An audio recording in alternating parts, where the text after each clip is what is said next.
And it was so surreal, Steven Tyler was holding this fretboard, which I made. And then he put Wow. his hand in his pocket and he took out his reading glasses and he put them on. A lot of times, when you're in a situation which would make you feel nervous, I just think, what would Steven Tyler do? And then I just say, let me do 50% of what he would do. For a long time, I just had the Indian mindset, do your school, try and get good marks in class 12, go to university, do a very middle of the road path. Or did I achieve something in my day, in my week, in my month, in my year? And then you also have to think, okay, what contribution did I make to the world? Was I a consumer or was I a producer? Hi everyone, welcome back to the Yellow Door podcast. I am so grateful you've chosen to invest this time to listen, learn, and grow. I partner with you in transforming your being, your work, your relationships. My guests on the podcast help us gain new perspectives, challenge existing beliefs, and help us learn from their life experiences so we can unlock growth at the point of life that we are at. My guest on the podcast today is a chartered accountant, an entrepreneur, and a die-hard Aerosmith fan. He grew up in India before moving to Perth, Australia for his university where he's now based. He has umpired top grade cricket in Australia, he has raced sailing boats, he has bought and restored a classical car, and he's handcrafted his very own electric guitars.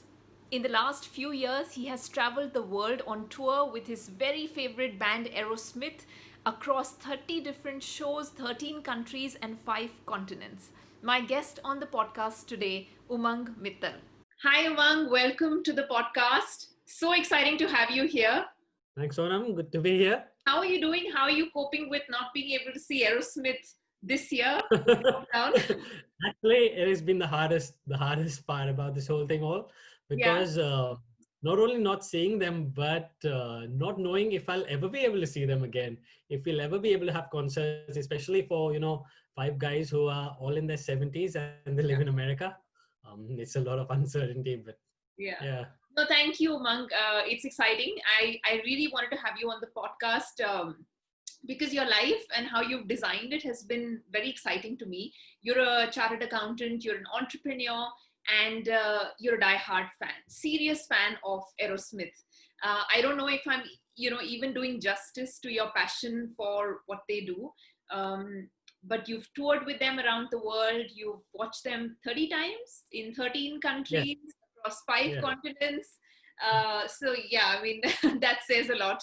And you also, you've sort of, the way I see it, you've created this fully functioning, effective life model, if I may call it, wherein you seem to be happy with your day job and you're a chartered accountant and you have that going for you. You're an entrepreneur. And at the same time, you've been able to kind of fully express yourself with this commitment that you have, passion that you have for Aerosmith. So I'm interested to dig in to understand, how did you kind of create this life model, so to speak, for yourself and manifest, your dreams? Maybe we can start with, how did it all begin? How did you develop this interest, so to speak, with Aerosmith, with their music, with the band? I don't know. I can actually remember the exact time when I saw them on MTV for the first time. I Yeah. was at a friend's house. I didn't even have MTV. I didn't have cable TV at home, and I remember Yeah. this video came on. It's the video for a song called "Crying." It was probably 1998, so a really long time ago. And I just remember the intensity of that song. And this is what I like about the music, that it's always, there's nothing restrained about Aerosmith. Everything is always 120%. They asked their guitar player Joe Perry to describe what Aerosmith sounds like, and Yeah. he said Aerosmith sounds like dinosaurs eating cars. And to me, that's just what it was. There was just so much energy in everything, and that song is not one of their rock songs. It's considered one of their ballads. So if that song had that much power and energy, for me, just the name Aerosmith, the way Steven Tyler looked, the guitars in that video, everything it just stuck with me, that name. And then every time I'd see Aerosmith on MTV or something, the passion would kind of grow a little bit more. Not the passion, the curiosity. It was just a band, which personified that rock and roll image for me so much that I, yeah, it And does this was something. like back in the 70s, right? And that's the time AC/DC was also So yeah, there, Queen. So why Aerosmith? There was a lot happening in the music scene from back then. Was it the genre of music?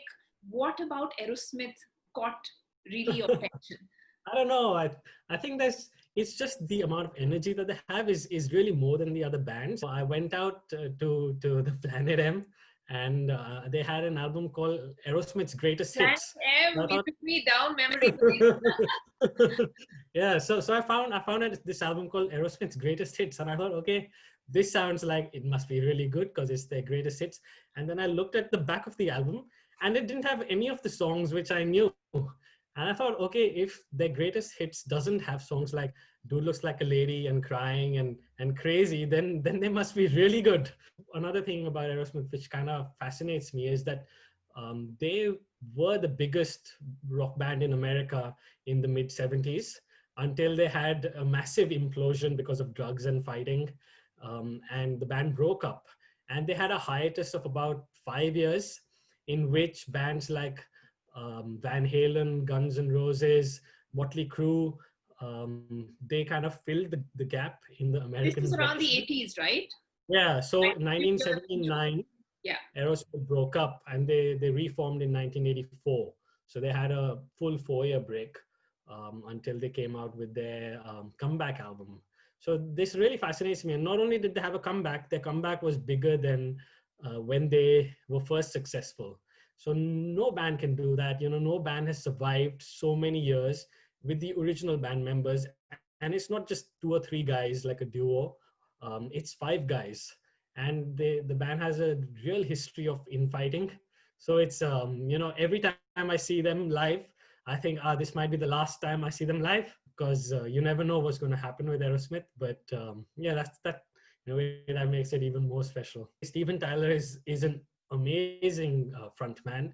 He really puts on a show. He's really the face of the band, and he just makes sure that every audience member is feeling it all the time. And I've been to a lot of shows, where security tells us you have to sit down, and watch the show. And then Steven Tyler will tell them, security, let them come to the stage. And he'll be like, stand up. And he'll be, especially, when there's a concert in America, a lot of the fans Yeah. are original fans from the '70s. So they're pretty old.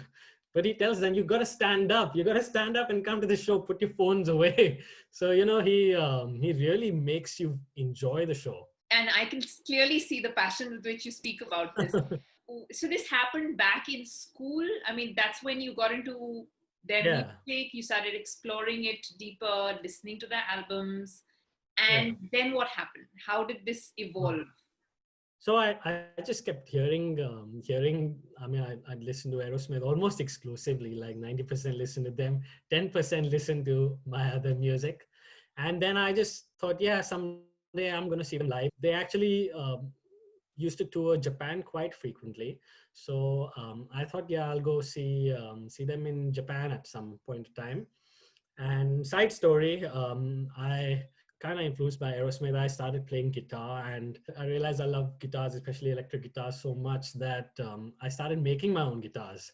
And all my guitars I made were tribute style replica of a famous guitar that Joe Perry of Aerosmith actually Wow. played. Hmm. So I made a few, and then I decided to make the guitar, which inspired me to start playing guitar. There's a photo of Joe Perry holding that guitar on the back cover of an album. And I remember when I first saw that, the photo just looked so cool. It's this red guitar, and he's standing on stage, and the photo is taken from the back, and you can see a massive crowd in front of him. And just the way he was standing, it made me feel like, yeah, I gotta learn how to play guitar. You were inspired and Yeah. you wanted to learn the guitar, so you created your own guitar. How? Yeah. How does this happen? Most of us, and I play the guitar too. We usually go to a shop, we buy a guitar, and we learn to play. So where did this come from? Where did the motivation I to had learn the guitar? so I had in my parents' defense, they bought me a guitar a really long time back when my mother wanted me to play guitar. But at that point, I had no interest in guitar. I just wanted to play cricket. And that guitar sat around a while, and then I realized, okay, I want to play guitar. So I started learning, but it was an acoustic. It wasn't the right thing for me. And then I actually, in a store, I played an electric guitar. It blew my mind. I never really wanted anything that badly before that. So I actually got a job. My first job was pusher at the supermarket. I used to get paid 11 bucks an hour, and I saved up money from that, and I bought my When was first this? guitar. This was right after school? Yeah, right just before university. Okay. Uh, and I bought my guitar, but even before then, I had thought about making my own guitar, and I'd really kind of said that I can buy an old broken guitar and put my own body. I'll buy a pickup. I'll make this Frankenstein style guitar. I was lucky. I had a friend. I made a friend who does it professionally and still does. And he helped me a little bit, and I made a guitar, which I'm actually still pretty proud of to this date. And then after that, just kind of progressed. So when I decided to make this one particular guitar, Yeah. there wasn't much information about it. There weren't even too many photos of it on the internet. So I found out who Joe Perry's guitar technician was.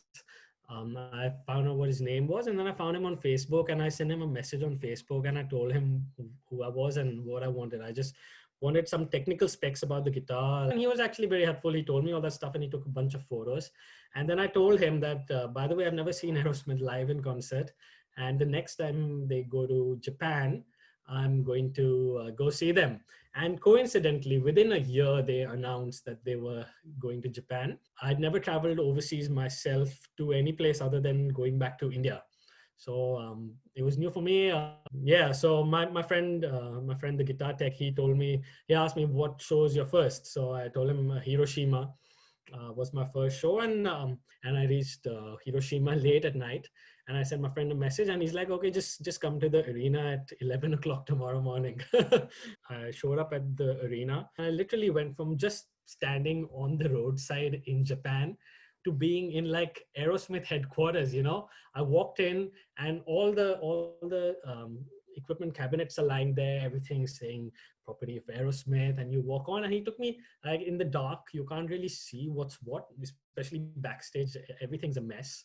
And we went up the stairs, and suddenly I was on the stage. I was on the Aerosmith stage.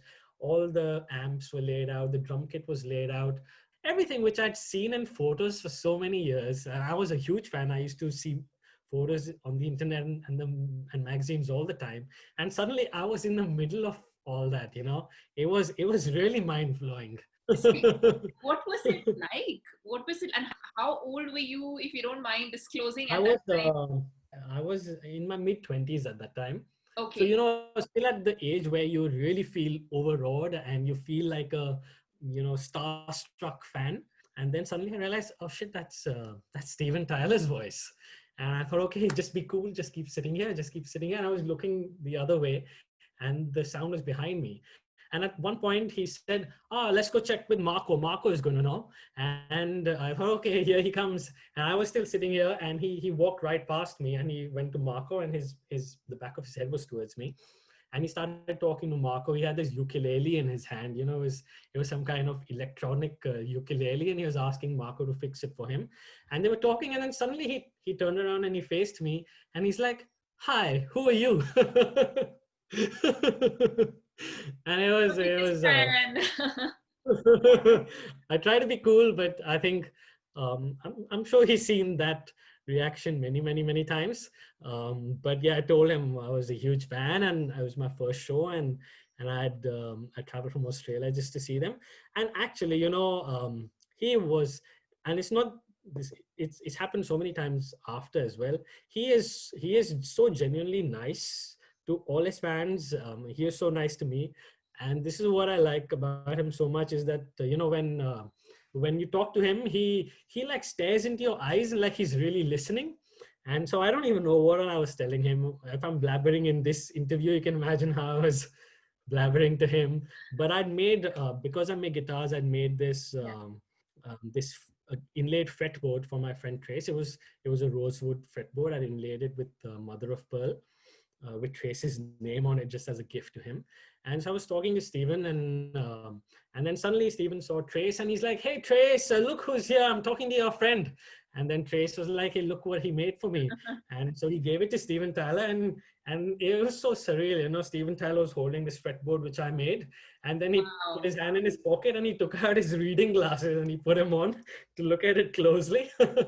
And he was asking me all these questions about what wood it is, how did I make it, and then he was telling me when he was a kid or how he used to do similar kind of stuff when he was doing wood carving.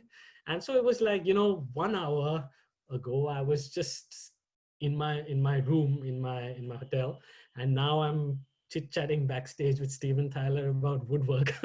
Fantastic feeling. I'm just excited, just listening to you talk about them because you're a die-hard fan, and it's a pleasure to see you talk about something that you feel so deeply about. Every year I'd wait for the tour to come out, and then I'd tell my manager that, okay, these are the tour dates, so Yeah. I'm going to need to take leave at this time for so many days.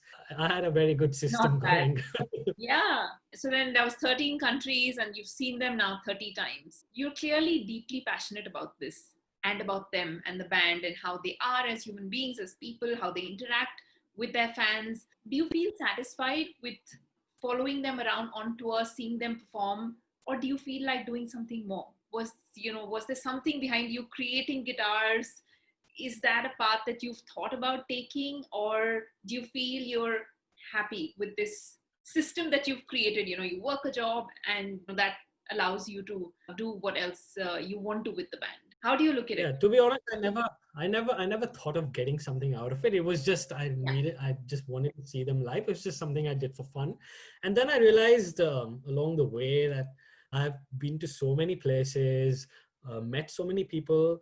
Um, Also, I feel like after the first time I met Steven Tyler, it's very overwhelming to meet somebody you idolize like that, and he just made me feel so comfortable just talking to him, that it kind of it took away any hesitation I had in meeting new people, talking to new people. I don't think I really had that before anyway, but it like totally took that away. So in a way, I think it changed my personality a little bit. A lot of times, when you're in a situation which would make you feel nervous, I just think, what would Steven Tyler do? And then I just say, let me do 50% of what he would do. And it works. Once I'd met him, and I felt like, yeah, so accepting of me being 100% who I am. I just, from that day on, I was always just 100% who I am. And it made me feel more confident in a way. I've been so many places, which wouldn't make you feel out of your comfort zone. At one point, I just realized, yeah, it doesn't really matter where I go. I can get along with people everywhere, and I can find my way everywhere, and depend on myself to work things out. Is there more that you want to do with them? I mean, there's a lot of passions I've got from Aerosmith, and you get intelligent meeting people, traveling the world like that, and all this. I mean, Steven Tyler's a really smart guy, intelligent, as well as the lyrics he writes, and all their songs are really smart, really tongue-in-cheek, full of double entendres, full of stuff which would be like, I actually don't understand the lyric, I got to Google what that means, and then you realize, there's so much hidden information, and it was all really funny as well. It wasn't like Bob Geldof trying to change the world. It was just having fun. It was just rock and roll. But I learned so much from that. Actually, when I went to South America for 3 months, I watched these YouTube videos on how to speak Spanish, and I got pretty half decent at it. Over time, my Spanish has got better, but I actually learned the language thanks to Aerosmith.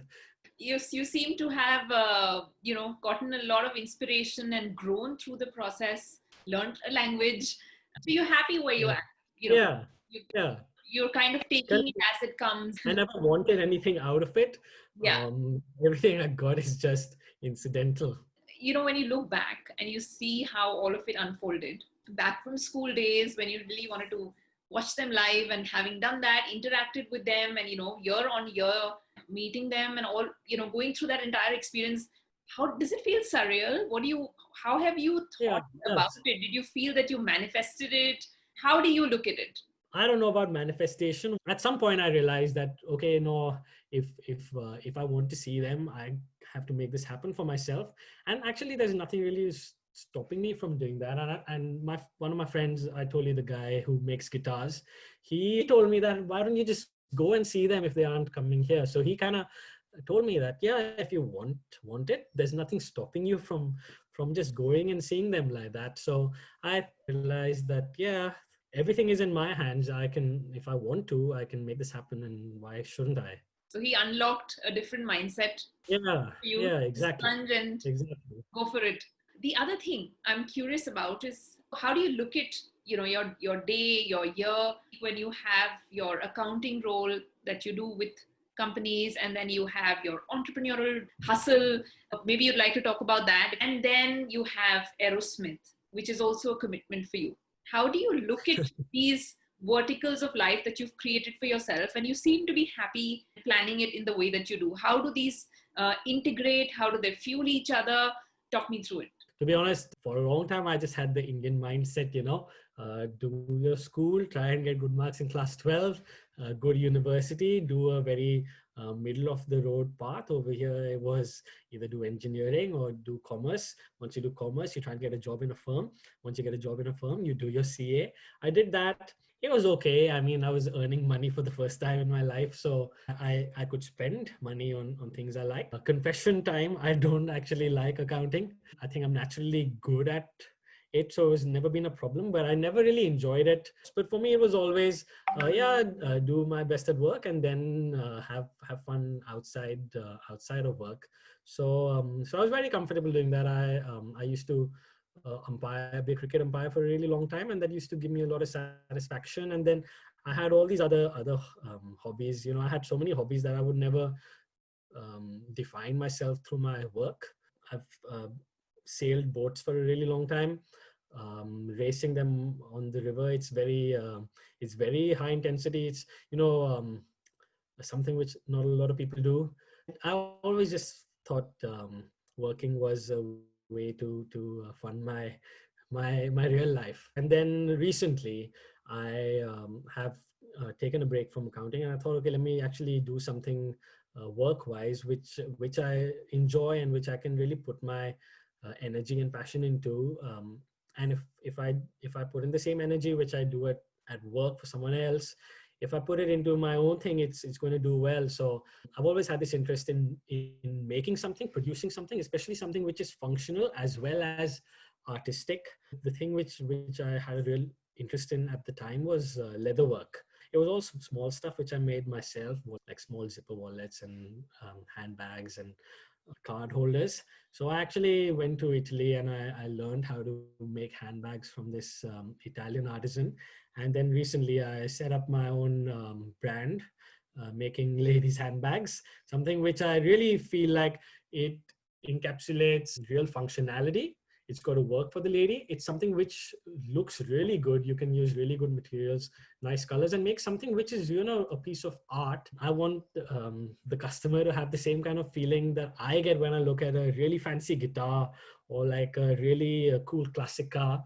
So that's the kind of experience that I wanted to give the customer. That's the kind of product I set out to make. So I've been working on that recently. I'm sure it requires a lot of skills, No, so when I patience, asked and creativity, when and I all that. Yeah. If I were to ask you a broader question, then how do you look at your life, and what would be, looking back years from now, what would be meaningful for you? What would be a meaningful life for you? Yeah, very hard to answer.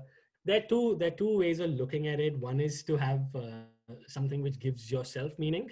To think that okay, in the smaller scheme of things, was my day meaningful? Did I do something? Did I achieve something in my day, in my week, in my month, in my year? And then you also have to think, okay, what contribution did I make to the world? Was I a consumer or was I a producer? And I still haven't reached the stage where I can say I'm a producer, but that's what I would like to be, contribute something to the world, make something out of nothing. And we live in this age where anything is possible, and it's just inertia and laziness which keeps us from doing it. Eventually I'd like to do something solid, which I can say that, okay, yes, I left this legacy behind. I didn't just go to work and balance the ledger every day. Thank you, Umang. Thank you for sharing. It's really exciting to see your journey following the band and with everything else that you're doing. I'm excited about your new brand coming out with the bags. I'm going to look out for that too. But thank you for your time on the podcast and for just sharing a new life model out there Yeah, for I don't know anyone if this who. is of any use to anyone, but it was really nice chatting with you, Sonam, and I enjoy your podcast. So look forward to everything that you put out in the future. Thank you so much. Appreciate it, Umang. Thank you all for watching and listening. I hope you enjoyed our conversation and the fact that life can have various models to it. If you did enjoy our conversation, please do subscribe to the podcast and the YouTube channel Yellow Door Talks. And of course, I'll see you next week. Take care and be well.